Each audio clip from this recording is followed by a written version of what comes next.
Hey, what's up guys, FlotownHockey here, and in today's video, I'm going to review all of the brand new apartment buildings that players can vote on inside of Fortnite. The three buildings that we'll be looking at today were designed individually by creators known as Ashurrii, Destructo, and Charlee-Brown. You can find the island codes for each of their maps in the video description below. To use them, go to the game mode selection screen, scroll right until you reach the island code tab, type in their map number, and then you'll be able to play on their maps in person. Before we begin, I want to go ahead and congratulate all of the finalists for making it this far in the contest. Keep in mind that this video is a real-time reaction of what I personally think of all of these maps, so if I say something you don't like, I apologize, but it is my personal opinion. Aside from that, the voting for these maps ends on August 3rd at 1 a.m. Eastern Time. So make sure that all of your votes get in before the next category of the Block 2.0 begins. I believe that is going to be the shops category, so we'll be looking forward to that video coming up soon. With that said, let's start out the review with Ashurrii's map. Alright, let's start out this review. So this is Ashurrii's map. From the outside, it looks really well designed. Love the architecture, love the trim that they added on the top of each of these sections here. So it's like a cake, it's just tiered and layered up. So very well done. We're going to start out on the first floor. We got a nice little patio section people can eat. Got some inner seats as well. Looks like it's almost like a bakery or a restaurant here, so very nice. Got a bathroom. Jump over the counter. Maybe the kitchen right here. And an office space. Very nice, very nice. And it looks like we're already out the back. So, pretty quick first floor, I should say. Looks like we have a staircase here. We have a laundromat. Okay. So it looks like the laundry room there was actually cut off from the main lobby. So I guess that's done to kind of section off these areas. Same thing with this little mini garage here. So I like that. Very good, very good. Okay. I could probably jump up here, can't I? Okay, cool. So you can actually jump up to these different floors, which would be really nice. So that'd be a good way to utilize the space. Because outside of that, it looks like this is the only staircase going up. It's on the back left corner of the building. So going up on the first floor, it looks like we have the living space. So we have some rooms over here. The balconies are always going to be on this corner piece here. Nice bedrooms. Nice living rooms. Let's see. Alright, looks like we got two people to a floor. And they're collectors. Yo, I like this room. Very nice, very nice. Alright. So we got two different styles of rooms. Let's see what happens on the next floor. Same layout. And balcony should be over here. Yep. And another bedroom. Bathroom. Okay. So it looks like a similar layout from each floor. This one, oh, I like this. I like the shelves in this room.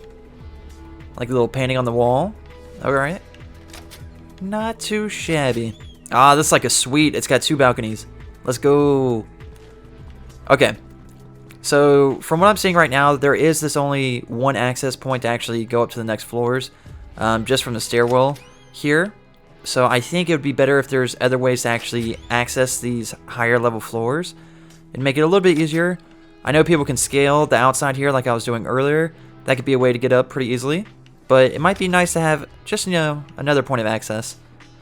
I think in most buildings you're supposed to have, you can't just have one exit for people to get out of. So if this is like a realistic design, the staircase would probably not be the only way to get out. But maybe there's a section I'm missing. Let's go up some more. So far, very clean layout. Wow, nice patio. Okay, this is cool. I like this top section. This is very well done. I love the colors up here. You got nice blue umbrellas, chairs. You got the little teal lounge chairs. Got a little mini bar. This is very homey, very nice. Very local. Like if I was going to a local fancy apartment place, this is what I'd want to come to. And the outside looks fantastic. So, Ashurrii, very good job. I like it a lot. I can't believe you're going to charge people to park in the front. Disrespect. This is supposed to be for handicapped. What? I don't know. It's pretty close to an apartment building for parking, but yeah. Okay, so it's a little pizza pit. That's a restaurant.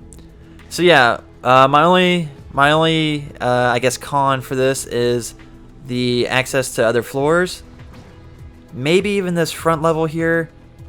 Let's see. Yeah, so right when you walk in, you have to immediately make a right, and then make another right, and then you have to make a left and jump over this just to make a right, and then a left again. So it's a lot of turning. So from a gameplay perspective, this would be a very close quarters battle, which isn't a bad thing. It is Tilted Towers.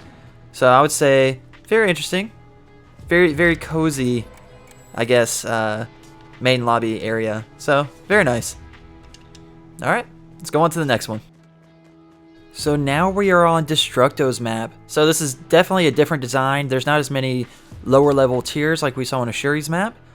You can see that there's some outer elements like these little vents hanging off that go into room to room. You have these nice colors on the tarps that are overhanging on the first floor here. Very nice. I love the color usage. But yeah, just more blocky and taller than what I would say Ashurrii's map is. Not as many elevation changes on the outer edge. So let's go ahead and walk inside and see what's up. Wow, yeah, this is super nice. Look at this entrance. The different use in wall colors here is very well done. It's got some nice texture to it. It's got good color. The warm lighting on the inside, it's just very inviting. So I would say this is very good use of color and maybe even some storytelling, because you have like more of a Airbnb like luxurious entrance. It feels like it's very nice. All right, we got a bathroom. So yeah, good little sitting quarters, old school TV. Not sure where the flat screen is, but yeah. Looks like the central staircase leads up to where the rooms might be. I will say that it's a little bit interesting that there's no railing right here. That could be a hazard, but it's nice for gameplay because you kind of just fall off and go into the next room. We'll explore that in just a minute. So going up the central staircase, let's check out what we have. Yep, straight into some rooms, computer. We got a bedroom. We're gonna go this way. Looks like there's 2 more rooms over here. So these rooms are definitely a little bit smaller than what Ashurrii had. Pretty cool. I like it. I love the color use. Look at the wall changing, right? So we have like this tan, almost like yellowish color down here. And then we go into this white decorative pattern up top.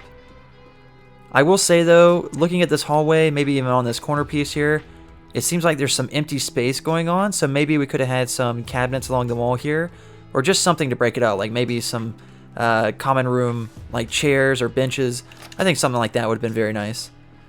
But from what I can tell so far, the color usage is phenomenal. The textures, the different elements to make it seem like each room is their own person living in there. Very well done. I can feel the story in the actual living environment from room to room. This one's almost like a kitchen backsplash tile. So, but yeah, nonetheless, very good individual room colors from what I'm seeing here. I love the common space bathroom. It looks like everyone shares that. Maybe they share this tub late nights after alcohol. I mean, I don't know what they do. But yeah, we got a little laundry room here. We'll keep going up. Looks like we have an office on this one. So this could be where maybe the apartment manager would actually come and work in their off time. Nice water tower. This is the first ledge that I've seen in this map. We have a fire escape on the side. So if you want to climb that, you can. Maybe even jump out of here.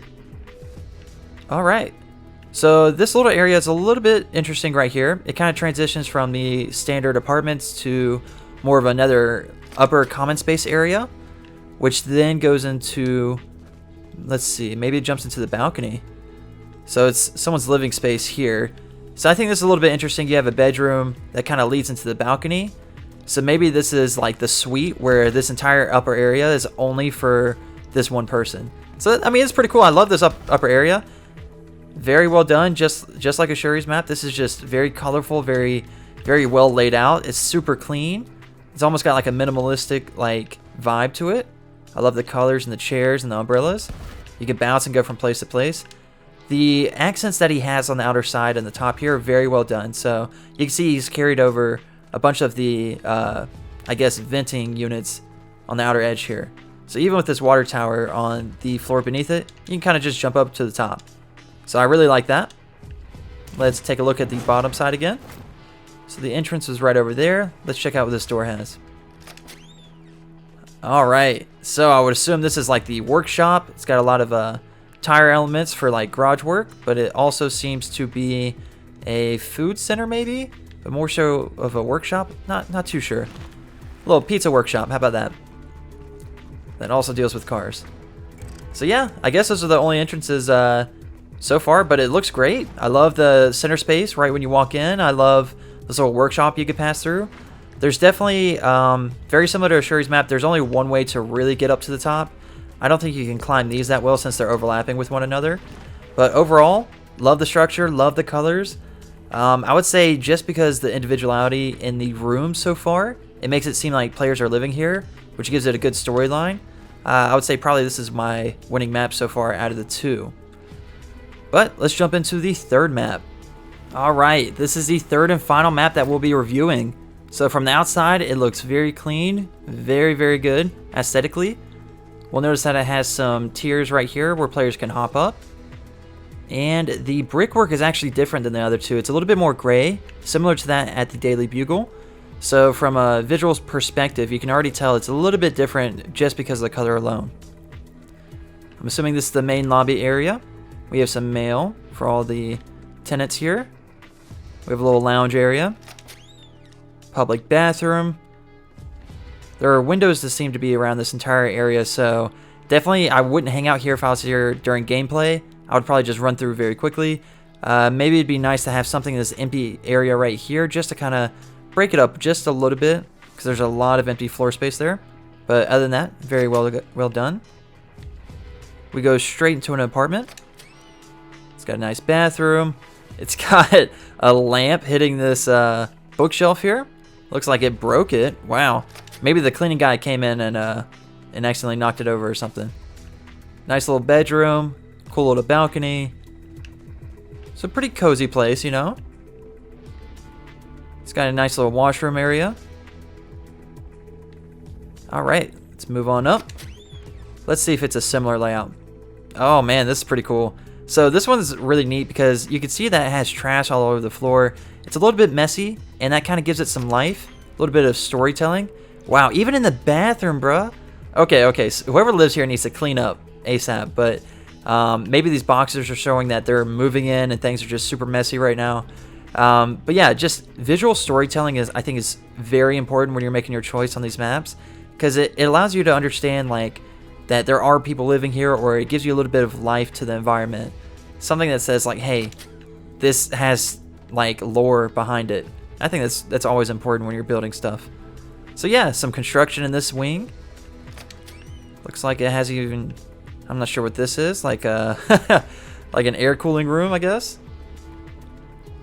So we go on up. Let's see, we got a third apartment here. This almost seems like the suite. It's a little bit bigger. It's got a balcony. Got a bedroom here. It's got a nice bathroom. Oh, what's this? Oh, this is nice. Okay, so this one's a little bit unique. It has a U-shaped design where you can actually just flow through. You can hide in either one of these rooms. I think that's pretty cool, actually. I like that. Good work, good work. On to the next floor. Alright, so it seems to kind of just feed off into the top floor here.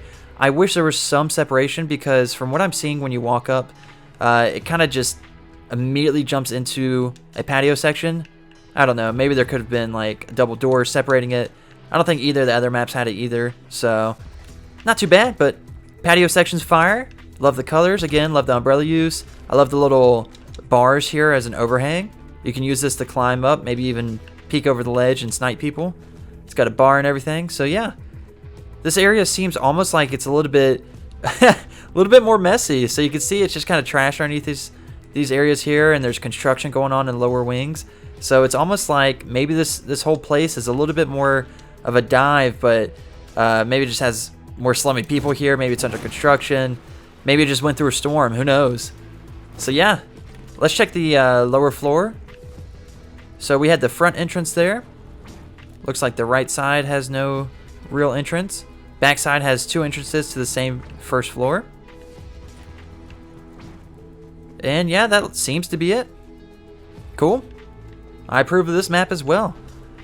So yeah, after reviewing all three maps, I'd like to say that I really enjoyed all of them. All three of the map creators should be really proud of themselves for being finalists in this competition. If I had to choose one winner though, out of the three, I'd say my personal favorite is Destructo. I think the variation in colors and textures throughout the entire building were extremely well done. They felt very inviting as a new player, and the overall design was extremely easy to navigate through from a level design perspective. Nonetheless, I think there's a very important set of topics that we need to go over before this video ends. The first being that the voting stations need to be adjusted mechanically for all players. Whenever I go up to a voting station, the default option automatically adjusts to the far right option, which in this case is the map for Charlie-Brown. This 1000% affects the voting for this contest because players would naturally spam the vote whenever they open up the menu at a voting station. This means that no matter how good the contending maps may be, the default option will always have a higher success at winning than all the other maps combined. I believe that Epic Games needs to readjust the layout for all of these options so that each player individually can go and manually choose their favorite design without having one option by default automatically provided to them. Another concern I have with these contests is that players do not have the proper access to these maps in person before voting on them at a voting station. For example, Epic Games will go online and supply us with a link to all the finalists and their island codes through a Twitter post or other social media account. However, these maps are not featured on the home discovery page whenever you open up Fortnite. This makes it very difficult for users who want to see these maps that may not be active on social media accounts to actually access these maps for personal gameplay. I didn't even know we can actually play on these maps until a friend of mine brought it up, that we can actually go into any of the finalist maps and see them in person. So it's definitely something that's been kept pretty low key from average players in Fortnite, so maybe they can advertise it a little bit better or present it on the home screen for players, just make it a little bit easier to see moving forward. I think that while Epic Games has contests like these, they should actually feature the maps in these contests as the first 3 options on the discovery page. So that way during contests, players like myself will actually know when these maps are actually available to play in person. Furthermore, the thumbnail for each map seems to be a make it or break it issue for voting. The majority of people do not vote on maps for their gameplay, but strictly for how the one thumbnail image looks at a voting station for that particular map. The island code should be present on all these voting options as well, so that players know they can actually visit these maps when their game ends. The final issue I want to point out is that content creators are currently leaking the voting stats in this contest. I think this directly affects the outcome of the contest because it'll either make it so that the winning option currently landslides the competition, or that the current losing option will automatically get sympathy votes to catch up to the winner that's currently winning at that point in time. It's a lose-lose situation when people leak this type of information, so I think it's something that we as content creators for the game need to be careful of showing audiences before the results are actually confirmed. Anyway, that's my rant. Thank you guys for watching this video. I hope you guys enjoyed it, and I can't wait to see who actually wins this contest. Good luck to all the finalists, and I'll see you guys in the next video. Peace.